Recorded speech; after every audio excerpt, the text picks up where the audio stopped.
Here's a problem that I ran into recently, and I thought that this problem presented a lot of interesting comments for us to talk about. It's going to be more than just solving the problem. Solving the problem is not the most interesting thing. So the information in the problem is just this, these angles, this red segment measures 2. This is called P, that's called Q. And the question of the problem is not to find the value of P and the value of Q, okay? It's to find this expression. 1 over P plus 1 over Q. That's what they want to know. And already here is the first interesting comment that this reminded me of. If the question required you to find the value of P and Q separately, then it would probably have asked for that.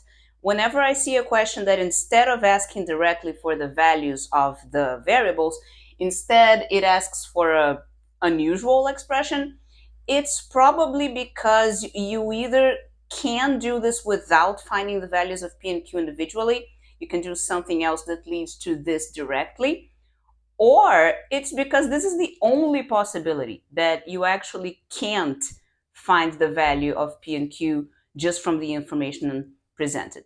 But that is not always the case, okay? Also, recently I ran into this problem which seems to have the same feature. It feels like you can do this without finding the value of x or without finding sine of x and cosine of x separately, but you're just going to find the sum of those two values because it feels like otherwise the question wouldn't have asked for that. The question would just have said, this is the equation, find sine of x and find cosine of x.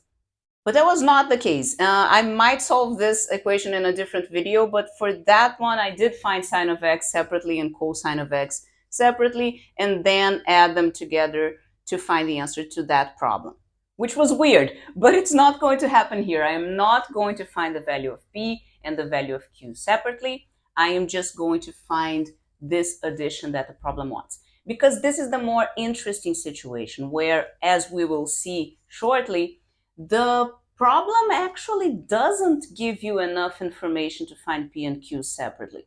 So there's 3 different things that I'm going to do with this problem. I'm going to solve it in 3 different ways. The first one will be by following a hint that was in the book together with the problem. It's going to be a nice and easy solution, but I don't particularly like that I needed a hint. That's not what I would have thought of to do. But the hint is about thinking in terms of the area of the triangle, which makes sense after I think of it. It's just not what would have occurred to me. So that's what we're going to do first. Then for the second solution, which is going to be the most interesting one, we are going to discuss why is it that I'm sure that we can't find P and Q separately. How do I know that the information here is not enough?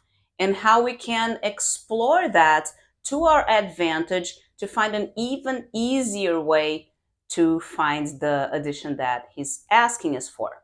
But both of these ways of solving the problem are depending on having good ideas. I wouldn't have thought of considering the area, and maybe you wouldn't have thought of doing the second thing that I'm going to do. So the third solution that I'm going to do is a lot more work, but it is what came naturally to my mind when I saw the problem. It's like you have to work a lot, but it's the usual tools. So you know that if you take a deep breath and just don't give up, you will eventually get to an answer, even though it will be a lot of work. So that kind of solution, even though it doesn't look very pretty, is also very useful to have.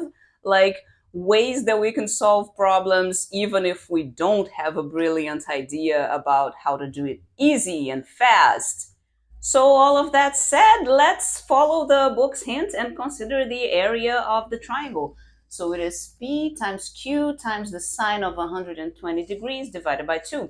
And we are supposed to know the sine of 120 degrees because that is a third of the way around a circle, 360. So it is one of those numbers that appear all the time, right? Which one is it? Well, this looks like a half, so this one must be root 3 over 2. That's the area of the triangle. And now I think that the other thing that we're supposed to do is to split the triangle into 2 smaller triangles. I painted one of them green and the other one orange, and then calculate the area of one plus the area of the other. because we haven't used this 2 yet from the problem.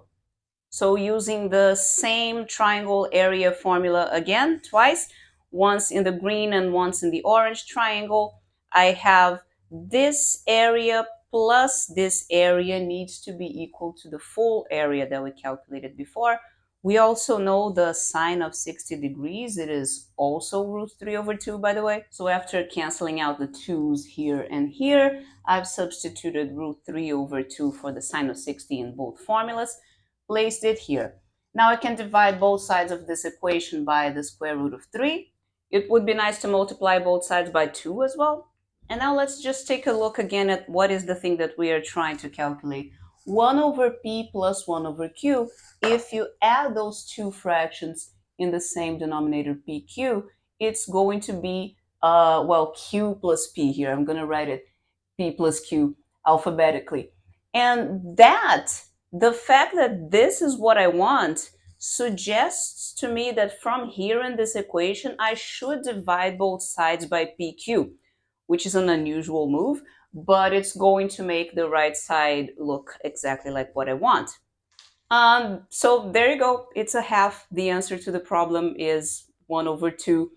This was a very interesting trick, but in terms of solving a problem, this feels very unsatisfying to me. I feel like I didn't really do anything because I wasn't the one to have the idea to consider the areas of the triangles in the first place. I just read that in the question. It said, hint, calculate the area. So I feel like I'm cheating because I would never have thought of that. So for the second solution that I want to show you, I'm going to start by redrawing the diagram in a much more careful way than I did before. What I mean by that is that I'm going to make sure to use only the information that was provided in the problem, the two 60-degree angles and the segment of length 2, and nothing else, because we don't know the length of P and Q. But when I drew a diagram before, I had to draw them at some length because I'm drawing, otherwise I don't have a diagram. And I am going to show you how we can use the software to not make such a decision and thus only use the information that was provided. The length of P was not information from the problem. So we are going to start by doing the 60-degree angles. So I'm going to place a line first of all, and to make a line I need to put 2 points here. And now I'm going to do an angle of 60 degrees with that line. So here's angle with given size. I need to click 1 point, another point, and then tell him the angle, which is 60. Okay. When I do that, the second line is not automatically created, but there is another point there that I can use to make a line. So let's make a line with this point and that point. The point is at a random distance. It's not necessarily the distance that I'm going to want. So I'm not even going to use that point. I'm going to hide it here so that it's not too much stuff in my picture. And I can hide the other one as well. But before I do that, let me just show you that if I move one of these points, everything else has to move in order to keep the angle fixed at 60 degrees because that angle was created to be 60 degrees. So it's always going to be that. Anyway, I need to do the same thing again now to make the other angle of 60 degrees. So I guess I do need that point B prime still. So angle with given size, B prime, A, 60 degrees, okay? Now I'm going to make a third line with that point and this point. And now I really don't need to see those points anymore. Let's hide them. What I do need now is for that middle segment to have length 2. Now it's just an infinite line, and I want a segment of length 2 on that line. The way that I'm going to achieve that is by making a circle with the center here and radius 2. So where that circle crosses the line, that's going to have length 2. And get a point at the intersection of the circle and the line. Now I can hide both the circle and the line to just leave the point there and make it a segment. Now you see that it gave the segment a random name, J, but I can go to the settings here and ask it to show the value instead. That's going to make it look more like the problem where I had written the number 2. I don't care about the name of that segment. I do care about the names of the segments P and Q that I don't have here yet. And that's the interesting part, because I told you that I don't want to choose the length of P for this diagram, but I do need to put the point somewhere. And the point needs to be on an object, which segment P is going to require a point on this line. But you see, I'm not really choosing the position of that point. That point is there and it can move still. It can move only on the line. It's not able to run away from the line, get out of the line. Even if I do hide the line, so now we can't see the line anymore, but it's still there. So you see the point still remains on the line. I'm going to just make a segment between this point and the center point there. So we have a segment called P there, and it can change size because the problem doesn't give us the information of its actual size. So this is a better diagram to work with than the one drawn on paper, because on paper you can't do that. On paper, once you put the segment somewhere, then it's there. Now, I also need Q, but we have to resist the temptation of doing the exact same thing on the other side. We can't choose the positions of both. Once we've chosen this one, what we need to do is to draw a line between this and that fixed point, and where that line crosses the other one, that's going to be the point that determines segment Q. So let's do the intersection point there. Now we don't need to be seeing that line anymore. We're just going to put a segment between here and here. Okay, you know what? I was having a little trouble changing the names of the segments, but I figured out that I can also change them right here. And look, this is the pretty thing. Remember, I didn't choose a fixed position for point E. I can still move it. But when I move it, everything else moves together with it. And that is the thing that from the beginning told me that P and Q were not fixed. The problem doesn't give me enough information to find the value of P and Q, because the information of the problem works with a lot of different triangles.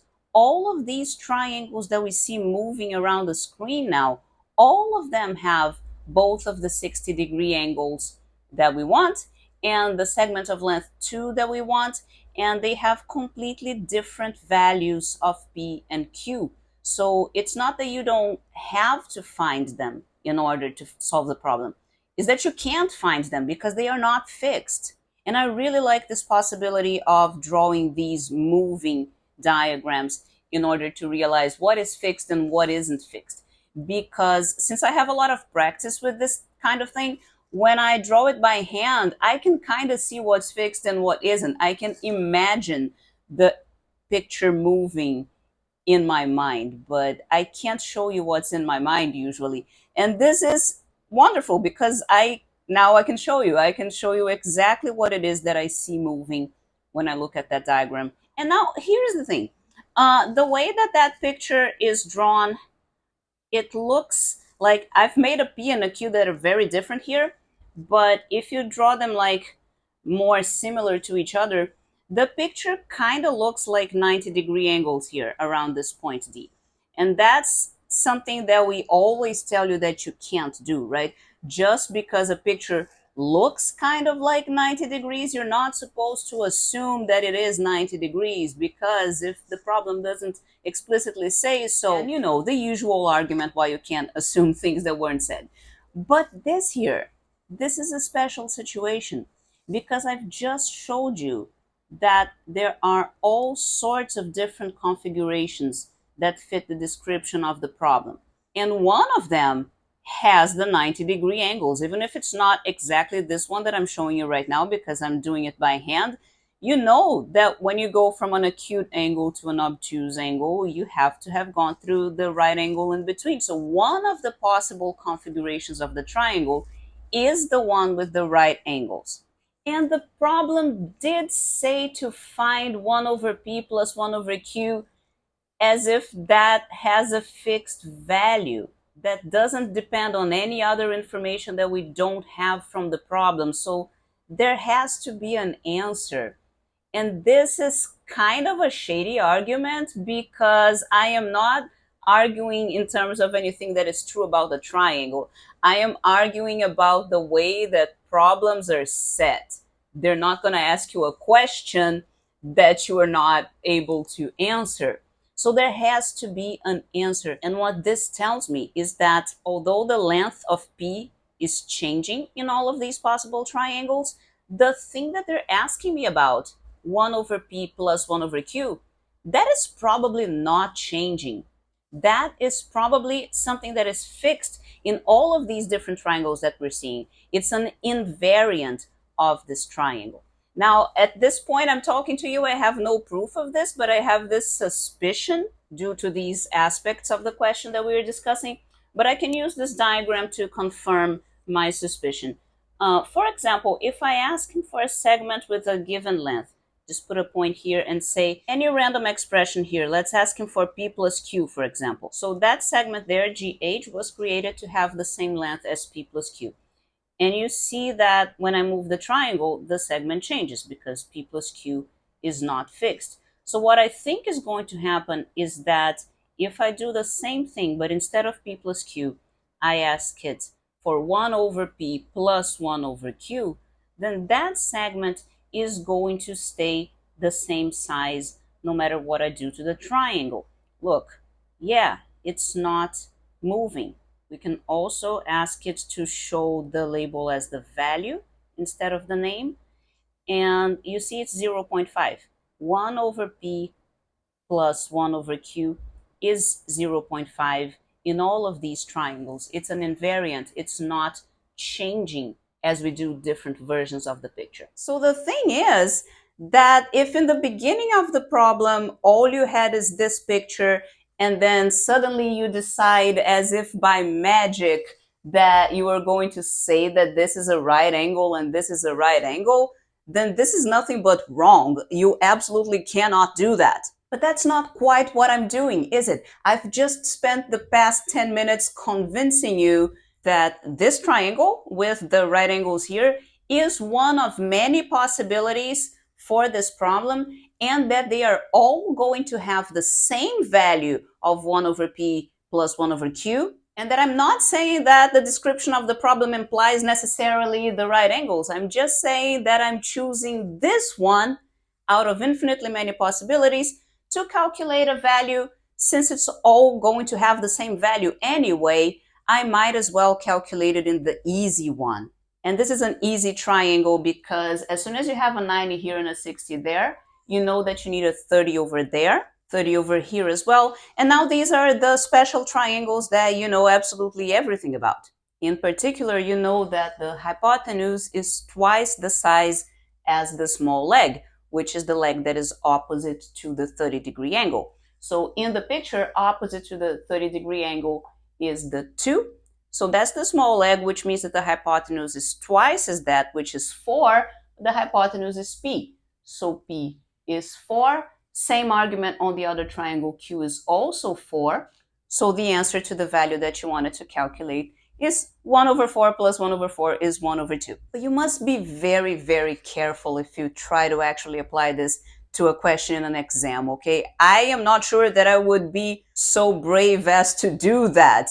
Because if you don't argue really well what's your reasoning, it's going to look as if you just decided to put right angles there for no particular reason. It's going to look as if you think that P is always 4 and Q is always 4, which it's not. We've been looking at that moving picture, and P and Q take all sorts of different values. It's just that in this special particular case, they're both 4 and the sum is half. But the sum, we know that is not going to change as we change the different values of P and Q. So it's a delicate argument that needs to be properly expressed in words. So again, I'm not sure if I, as a student, would be brave enough to do that in an exam. I would probably do the next solution, the third one that I'm going to do now. Okay, so for my third and final solution, what would I have done with this problem if I didn't have any of these ideas. And I can see that there is not enough information in the diagram. I would need more things here if I want to use my usual tools, which are sine rule, cosine rule, but I don't have enough. So what I would do is to just label something as x. And then from that choice of x, we can label all of the other angles in the picture just by adding angles up to 180. For the big triangle, we have 120 here. So there's 60 missing, x there. So this is 60 minus x. So in this triangle, you also want to add to 180, but you already have 60 and x. So here you're going to have 120 minus x. And here you're going to have 60 plus x. Now let's just write the sine rule in both of the triangles. It's unfortunate how complicated this looks, and that's why I said from the beginning that this strategy is the one that's going to be more work. But unfortunately, none of the angles that we are working with in these sine rules happen to be opposites to the 60-degree angle, which would be a lot easier to work with. But naming those sides of the triangles there would not be helpful towards finding P and Q that we want. So yeah, it looks messy with a lot of different angles, but it is what it is. And by the way, you can also write the sine rules upside down if you think it's going to be convenient, because a fraction equals a fraction. If you flip them both over, then they're still equal. And in this case, it is going to be convenient because the thing that we want to calculate has P and Q in denominators. So now they are in denominators.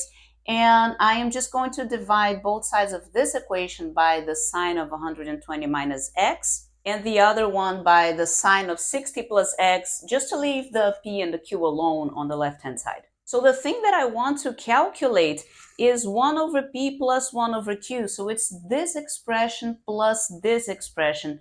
Let me just copy that. And I've also just factored out the 1 over 2 because I felt like I was going to forget him someplace if I didn't do that.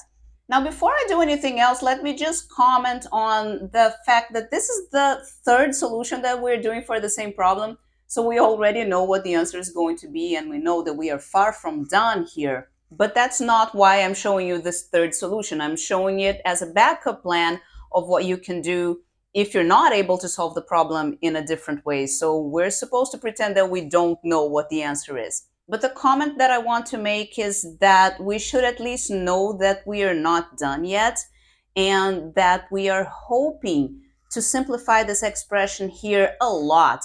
We are hoping to simplify it so that all of the x's disappear, because the question was to find the value of 1 over p plus 1 over q. The value means that it has to be a number, okay? So if the question is asking you to find a value, you can't answer with an expression that has a bunch of x's. There is a different type of question that a lot of times gets asked that requires this kind of answer, and I'm only mentioning this here for comparison because that's not what this problem is. But sometimes they will ask, instead of saying find the value of 1 over p plus 1 over q, they will say something like find an expression in terms of x for 1 over p plus 1 over q. And this expression in terms of x, when that appears in the question, that means that the answer is going to be something like this. It's not going to be just a simple number, but it's going to be an expression that has a bunch of x's. But in this problem, that was not the way that the question was phrased. So I know that I'm not done because I have a lot of x's, and the x is not even something that came in the question. X is just something that I decided to put there to name that angle so that I could do something when I didn't know anything that I could do. So you never leave your answer to a question in terms of a variable that you created, okay? And that's your situation, you know for sure that you are not finished because x doesn't exist as far as the question is concerned. You put it there. Okay, so I'm gonna have to work a lot to make this simplify enough for the x's to disappear. I hope that you are already thinking about the compound angle formulas because I am planning to use those. But before I do that, I want to make an observation that is going to be a little bit simpler, the compound angle formula. If you look at the denominators, they don't look like they are the same, but they are the same. Because you know this relation, right? The sine of 180 minus x is equal to the sine of x because of this symmetry in the unit circle here. So if you take instead of the x, you apply this relation to 120 minus x, then it means that the other angle that has the same sign as 120 minus x is 60 plus x, which is exactly the same one as you have here. So, you know, at least you don't have to deal with adding two fractions with different denominators, right? We still have to apply the compound angle formulas both to the 60 plus x and to the 60 minus x. So that looks very complicated, but I am not going to give up. I told you that this would be a lot of work. I'm not surprised to see this. And the next thing that I'm going to do is to just put in the numbers that I know, sine of 60 and cosine of 60. Now I'm going to multiply this fraction by 2 in the numerator and the denominator because I want to get rid of all of these halves here. Just pay attention that there is one term here that is not over 2. So when I multiply everything by 2, this one is going to become 2 sine of x. Now here in the numerator, I have 2 sine of x minus sine of x. That's just sine of x. And look, everything canceled out because the numerator is the same as the denominator, and the only thing remaining is the half, which we already knew had to be the answer. So I know that a lot of times it can be frustrating when somebody, a teacher, a friend, or a book, or a video shows you a brilliant idea for a quick and easy solution to a problem that you don't feel like you would have had that idea during an exam. I know that that can be frustrating, but don't underestimate the power of the solutions that don't contain any ideas. Okay, this was just straightforward application of sine rule, compound angle formulas, all of the obvious tools that you expect to be necessary in a triangle problem, and also not giving up and not making mistakes. So that is very powerful. You don't necessarily have to find the best and the most elegant solution to the problems. You just have to solve them.